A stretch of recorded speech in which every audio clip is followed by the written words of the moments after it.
ஸ்ரீ சாயி சச்சரித்திரம் அத்தியாயம் 26. 1. பக்தபந்த், 2. ஹரிச்சந்திர பிதலே, 3.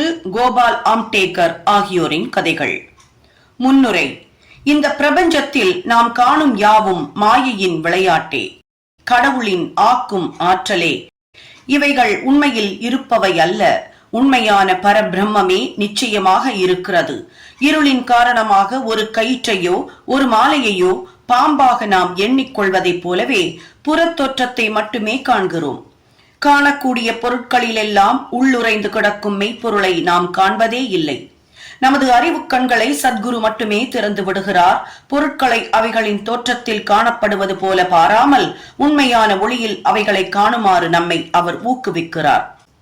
எனவே நாம் சத்குருவை வணங்கி உண்மையான காட்சியை, அதாவது கடவுள் காட்சியை நமக்கருள வேண்டி நிற்போம். அந்தரங்க வழிபாடு.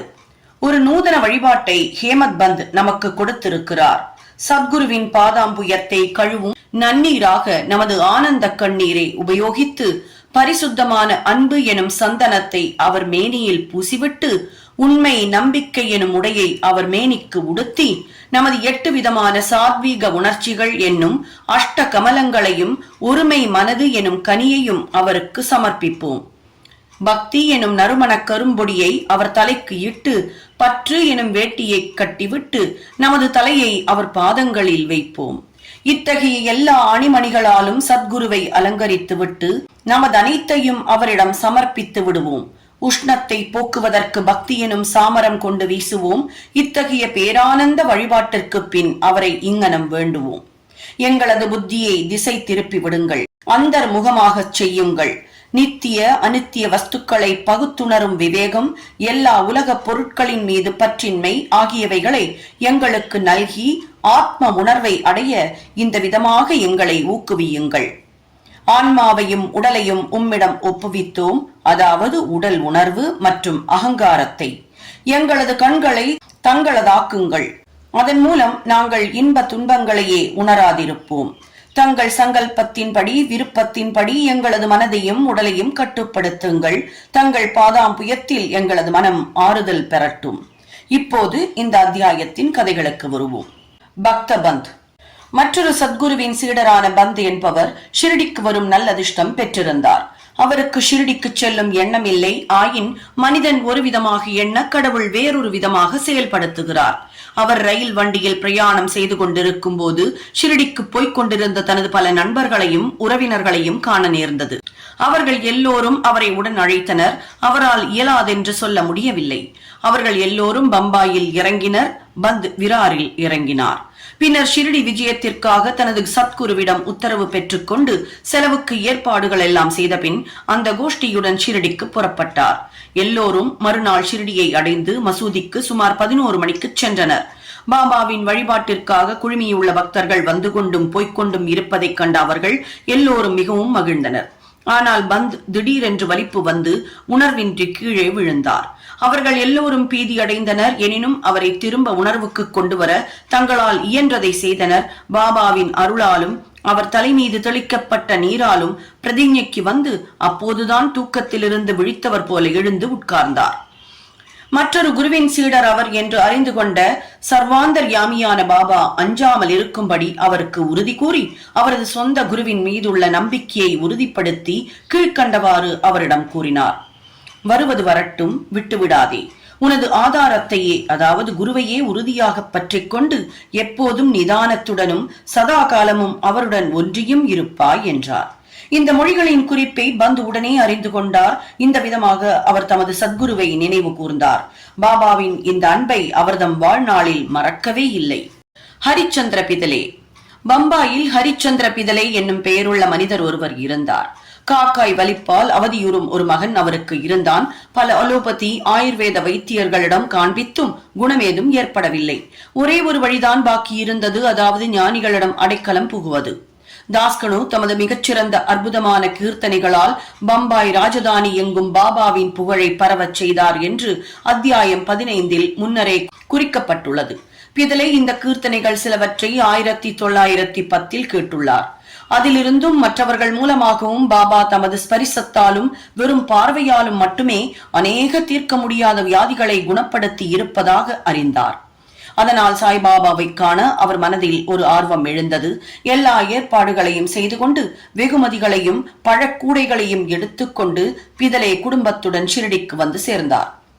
பின்னர் அவர்களுடன் மசூதிக்கு சென்று பாபாவின் முன் விழுந்து நமஸ்கரித்து விட்டு தனது நோயாளி புதல்வனை பாபாவின் பாதங்களில் வைத்தார். பாபா அந்த குழந்தையை கண்ட அந்த தருணத்திலேயே ஒரு அசம்பாவிதம் நிகழ்ந்தது. கண்களை சுழற்றி கொண்டு அந்த புதல்வன் உணர்வற்று கீழே விழுந்தான். அவனது வாய் நுரை தள்ளி உடம்பு முழுவதும் வியர்த்து கொட்டியது. உயிரை விட்டு விடுவான் போல் தோன்றியது. இதைக் கண்டு பெற்றோர் மிகவும் படபடத்து உணர்ச்சி வசப்பட்டனர். பையனுக்கு அடிக்கடி வலிப்பு வருமாயினும் இந்த வலிப்பு நீண்டதாக தோன்றியது. தாயாரின் கண்களிலிருந்து கண்ணீர் பெருக்கெடுத்து அழத் தொடங்கிவிட்டாள். கொள்ளைக்காரனுக்கு பயந்து ஒரு வீட்டில் ஒளிந்த ஒருவன் மீது அந்த வீடு சரிந்து விழுந்து விட்டதை போலவும், புலிக்கு பயந்து ஓடிய பசு ஒன்று கசாப்பு கடைக்காரன் கையில் அகப்பட்டு கொண்டதை போலவும், வெப்பம் தாங்காது ஒரு மரத்தடியில் ஒதுங்கிய ஒரு வழிப்போக்கன் மீது அந்த மரமே சாய்ந்து விழுந்து விட்டதை போன்றும், பக்தியுள்ள ஒருவன் கோவிலுக்கு வழிபட சென்றபோது அந்த கோவிலே அவன் மீது இடிந்து விழுந்து விட்டதை போன்றும் தனது நிலை இருப்பதாக கூறி அவள் ஓலமிடத் தொடங்கினாள். பின் பாபா அவளை நோக்கி, இந்த மாதிரி ஓலமிடாதே, கொஞ்சம் பொறு, அமைதியாயிரு, உன் இருப்பிடத்திற்கு இவனை எடுத்துச் செல், அரை மணி நேரத்தில் அவன் சுவாதீனத்திற்கு வருவான் என்று கூறி தேற்றினார். பாபா கூறியபடியே அவர்கள் செய்தனர். பாபாவின் மொழிகள் உண்மையானதைக் கண்டனர். வாதாவிற்கு எடுத்துச் செல்லப்பட்ட உடனேயே பையன் குணமடைந்தான். பிதலையின் குடும்பத்தவர் அனைவரும் மிகவும் ஆச்சரியமடைந்தனர். அவர்கள் ஐயம் அழிந்தது. பின் பிதலே தன் மனைவியுடன் பாபாவை காண வந்தார். அவர் முன் மிக பணிவாகவும் மரியாதையாகவும் விழுந்து நமஸ்கரித்து விட்டு பாபாவின் கால்களை பிடித்து விட்டவாறே மனதில் பாபாவின் உதவிக்கு நன்றி தெரிவித்தார். பாபா புன்சிரிப்புடன், உமது எல்லா எண்ணங்களும் சந்தேகங்களும் கருத்துக்களும் இப்போது சாந்தப்படுத்தப்பட்டனவா? நம்பிக்கையும் பொறுமையும் உடையோரை ஹரி காப்பாற்றுவார் என்றார். பிதலை வசதியுள்ள பணக்கார மனிதர். பெருமளவில் அவர் இனிப்புகளை விநியோகித்து பாபாவுக்கு மிகச்சிறந்த பழங்களையும் வெற்றிலை பாக்கையும் அளித்தார். பிதலையின் மனைவி மிகச்சிறந்த பண்புடையவள், எளிமை, அன்பு, நம்பிக்கையுடையவள். தூணுக்கு அருகில் அமர்ந்து கண்களில் ஆனந்த கண்ணீர் பொங்கி வழிய பாபாவையே உற்று பார்த்த வண்ணம் அமர்ந்திருந்தாள். அவளது நட்பும் அன்பும் உள்ள குணத்தைக் கண்டு பாபா மிகவும் சந்தோஷமடைந்தார். முழு மனதோடும் முழு ஆத்மாவோடும் தம்மிடம் சரணடைந்து வழிபடுவோர் பால் ஞானிகளும் கடவுளரும் சார்ந்திருக்கின்றனர் என்றோ. பாபாவின் சன்னிதானத்தில் சில இன்பமான நாட்களை கழித்த பின்னர் அந்த குடும்பத்தினர் புறப்படுவதற்கு பாபாவின் அனுமதியை பெற மசூதிக்கு வந்தனர். உதியையும் ஆசிர்வாதத்தையும் அவர்களுக்கு பாபா அளித்த பின்பு பிதலையை அருகே அழைத்தார். பாபு, நான் உனக்கு முன்பே 2 ரூபாய் கொடுத்திருக்கிறேன். இப்போது 3 ரூபாய் தருகிறேன். இதை உனது பூஜை அறையில் வைத்துக்கொள், நீ நன்மையடைவாய் என்று கூறினார். இவைகளை பிரசாதமாக ஏற்றுக்கொண்டு மீண்டும் அவர் முன் வீழ்ந்து வணங்கிவிட்டு அவரது ஆசிர்வாதத்திற்காக வேண்டி நின்றார். ஷிரடிக்கு இதுவே தமது முதல் விஜயமாதலால் பாபா தாம் முன்னரே 2 ரூபாய் கொடுத்ததாக சொல்லியது தமக்கு விளங்கவில்லை என்ற எண்ணம் அவர் மனதில் எழுந்தது. இந்த புதிர் விடுபடுவதற்கு அவர் ஆவலாயிருந்தார். ஆனால் பாபா மௌனமாக இருந்து விட்டார். பிதலை பம்பாய்க்கு திரும்பிய பின் தனது குழத்தாயாருக்கு ஷிரடியில் நடந்த எல்லாவற்றையும் பாபா அவருக்கு முன்னரே 2 ரூபாய் கொடுத்திருப்பதாக சொன்ன புதிரையும் கூறினார். அந்த கிழவிக்கும் அந்த புதிர் புரியவில்லை. ஆனால் இதை பற்றி தீவிரமாக சிந்தித்த பின் நினைவுக்கு வந்த ஒரு பழைய சம்பவம் அந்த புதிரை விடுவித்தது. உனது மகனோடு இப்போது நீ சாய்பாபாவை பார்க்க சென்றது போல பல ஆண்டுகளுக்கு முன் உனது தந்தையும் உன்னை அக்கல்கோட்டிற்கு அப்பெருமானின் தரிசனத்திற்காக அழைத்துச் சென்றார். அந்த பெருமான் கூட ஒரு சித்தர், பரிபூர்ண யோகி, சர்வ வியாபி, தாராள மனதுடையவர். உனது தந்தை தூயவர், பக்தியுடையவர். அவரது வழிபாடு ஏற்றுக்கொள்ளப்பட்டது.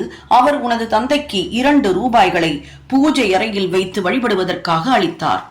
உனது தந்தை தான் சாகும் வரை அதை முறைப்படி வழிபட்டு வந்தார். ஆனால் அதற்கு பின் வழிபாடு புறக்கணிக்கப்பட்டு அந்த ரூபாய்கள் தொலைந்து போயின. சில ஆண்டுகளுக்கு பின் அவற்றின் நினைப்பும் மறந்தே போயின. தற்போது நீ அதிர்ஷ்டசாலியாக இருந்ததால் சாய்பாபாவின் ரூபத்தில் அக்கல்கோட் மகராஜ் உனது கடமைகள், வழிபாடு இவற்றை நினைவூட்டவும் அபாயங்களை அகற்றிவிடவும் தோன்றியிருக்கிறார் என்றாள். இனிமேலாவது ஜாகிரதையாக எல்லா ஐயங்களையும் கெட்ட எண்ணங்களையும் அகற்றிவிட்டு உனது மூதாதையர் வழி நின்று நன்றாக நடந்து கொள். குடும்ப தெய்வங்களையும் காசுகளையும் வணங்கி நன்றாக எடை போட்டு ஞானிகளின் ஆசிகளில் பெருமை கொள். உனது பக்தி உணர்ச்சிக்கு சமர்த்த சாயி அன்புடன் புத்துணர்ச்சி ஊட்டி இருக்கிறார். உனது நன்மைக்காக அதை பயிர் செய்வாய் என்று கூறினாள். தாயாரின் இந்த மொழிகளை கேட்டு பிதலே மிகவும் ஆச்சரியப்பட்டார். பாபாவின் சர்வ வியாபித்துவ தன்மையை அவர் அறிய தலைப்பட்டு அதில் உறுதியும் ஆனார். பாபாவின் தரிசனத்தின் முக்கியத்துவத்தையும் அவர் அறிந்தார். அதிலிருந்து அவர் குணத்தை பற்றி சர்வ ஜாகிரதையுடையவரானார். ஆம்டேக்கர். புனேவை சேர்ந்த கோபால் நாராயண் ஆம்டேக்கர் என்பவர் பாபாவின் பக்தர். அவர் 10 ஆண்டுகளுக்கு தானே ஜில்லாவிலும் பின்னர் ஜவஹர் ஜில்லாவிலும் எக்ஸைஸ் டிபார்ட்மெண்டில் பணியாற்றிய பிறகு ஓய்வு பெற்றார். வேறு ஒரு வேலை பெறுவதற்காக அவர் முயற்சித்தார். ஆனால் முடியவில்லை. மற்ற கேடுகளால் அவர் தாக்கப்பட்டு அவரது நிலை நாளுக்கு நாள் மோசமடைந்து கொண்டே வந்தது. இதே நிலையில் ஷிரடிக்கு ஒவ்வொரு ஆண்டும் சென்று தனது கவலைகளை பாபாவின் முன் சமர்ப்பிப்பதுமாக 7 ஆண்டுகள் கழித்தார். 1916 அவரது நிலைமை மோசமாகி ஷிரடியிலேயே தற்கொலை செய்து கொள்வது என தீர்மானித்தார். எனவே தன் மனைவியுடன் ஷிரடிக்கு வந்து 2 மாதங்கள் தங்கியிருந்தார். ஒரு நாள் தீக்ஷித் பாதாவின் முன்னால் உள்ள மாட்டு வண்டியில் அமர்ந்து கொண்டிருந்த போது பக்கத்தில் உள்ள ஒரு கிணற்றில் குதித்து தன் வாழ்க்கையை முடித்துக் கொள்ள அவர் தீர்மானித்து விட்டார். அவர் ஒரு மாதிரியாக எண்ண பாபா வேறொரு விதமாக நடப்பித்தார். இந்த இடத்திற்கு சில அடி தூரத்தில் இருந்த ஒரு ஹோட்டல் முதலாளியும் பாபாவின் அடியவருமான ஷகுன் என்பவர் வெளியே வந்து அவரிடம், அக்கல்கோட் மகாராஜின் இந்த சரிதத்தை நீங்கள் எப்போதாவது படித்திருக்கிறீர்களா என்று கேட்டார். ஆம்டேக்கர் அவரிடமிருந்து அந்த நூலை வாங்கி படிக்கத் தொடங்கினார். எதேச்சையாக அல்லது தெய்வாதீனமாக கீழ்கண்ட ஒரு கதையை அவர் படிக்கத் தொடங்கினார். அக்கல்கோட் மகாராஜின் அடியவன் ஒருவன் தீர்க்கப்பட முடியாத ஒரு வியாதியால் மிகவும் அல்லலுற்றுக் கொண்டிருந்தான். அந்த வேதனையை மேற்கொண்டு தாங்க முடியாமல் போகவே அவன் மனம் உடைந்து தனது தொல்லைகள் எல்லாம் ஒரு முடிவுக்கு கொண்டு வர ஒரு நாள் நள்ளிரவு கிணற்றில் குதித்து விட்டான். உடனே மகாராஜ் அங்கு வந்து அவனை தன் கரங்களாலேயே வெளியே எடுத்து, நல்லதோ கெட்டதோ உன் முந்தைய கர்மத்தின் பயனை நீ அடைந்தாக அனுபவித்தாக வேண்டும். அந்த அனுபவித்தல் பூரணமெய்தவில்லையானால் தற்கொலை உனக்கு உதவி அளிக்காது. மீண்டும் ஒரு பிறவி எடுத்து அந்த கஷ்டத்தையே அடைய வேண்டும். எனவே உன்னை நீயே கொன்று கொள்வதற்கு பதிலாக ஏன் இன்னும் கொஞ்சம் கஷ்டப்பட்டு உழைத்து முந்தைய கர்மத்தின் பலன்களை எல்லாம் முழுவதுமாக தீர்த்துவிடக் கூடாது என்றார். இந்த பொருத்தமான தக்க சமயத்தில் கிடைத்த கதையை படித்துவிட்டு ஆம்டேக்கர் மிகவும் ஆச்சரியப்பட்டார். உள்ள முருகினார். பாபாவின் குறிப்பை இந்த கதையின் மூலம் அவர் பெற்றிருக்காவிட்டால் அவர் உயிருடன் இருந்திருக்க மாட்டார். பாபாவின் சர்வ வியாபித்துவத்தையும் தயாளத்தையும் கண்டு பாபா மேலுள்ள நம்பிக்கை அவருக்கு உறுதியாகி பாபாவின் பெரும் பக்தராகிவிட்டார். அவர் தந்தையார் அக்கல்கோட் மகாராஜின் பக்தராக இருந்தவர்.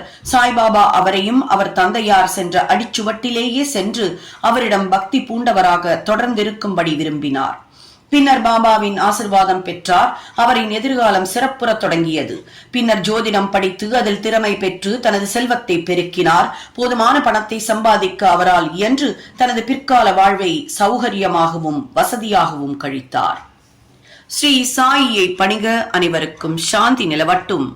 சாய் என்பர்கள் அனைவர் வீட்டிலையும் இருக்க வேண்டிய பொக்கிஷம் சாய் சச்சரித்ர புத்தகம் இருக்கோ இல்லையோ, இந்த ஒலி வடிவிலான சாய் சரித்ரா உங்களுடைய ஒவ்வொருவர் வீட்டிலையும் ஒலித்து உங்களுக்கு தேவையான சந்தோஷத்தையும் நிம்மதியையும் கொண்டு வந்து சேர்க்கணும் அப்படிங்கிறது மட்டும்தான் எங்களுடைய எண்ணம். கண்டிப்பாக மிகப்பெரிய மாற்றத்தை உண்டு பண்ணக்கூடிய இந்த சாய் சரித்ரா தினமும் ஒரு அத்தியாயத்தை கேட்பவர்களுக்கு கண்டிப்பாக மிகப்பெரிய பலன்கள் காத்திருக்கு. 51 அத்தியாயங்களும் தெளிவான உச்சரிப்புல மிதமான வேகத்துல சரியான விகிதத்துல கொடுத்து உங்களுக்கான சந்தோஷத்தையும் அள்ளி தரக்கூடிய இந்த சேனலை சப்ஸ்கிரைப் பண்ணாதவர்கள் கண்டிப்பா சப்ஸ்கிரைப் பண்ணி மற்றவர்களுக்கும் ஷேர் பண்ணுங்க. உங்களுடைய லைக் அண்ட் கமெண்ட்ஸ் கண்டிப்பா எங்களை உற்சாகம் ஊட்டும். எப்பொழுதும் உங்களுடைய சந்தோஷம் நிலைத்திருக்கட்டும். நன்றி, வணக்கம்.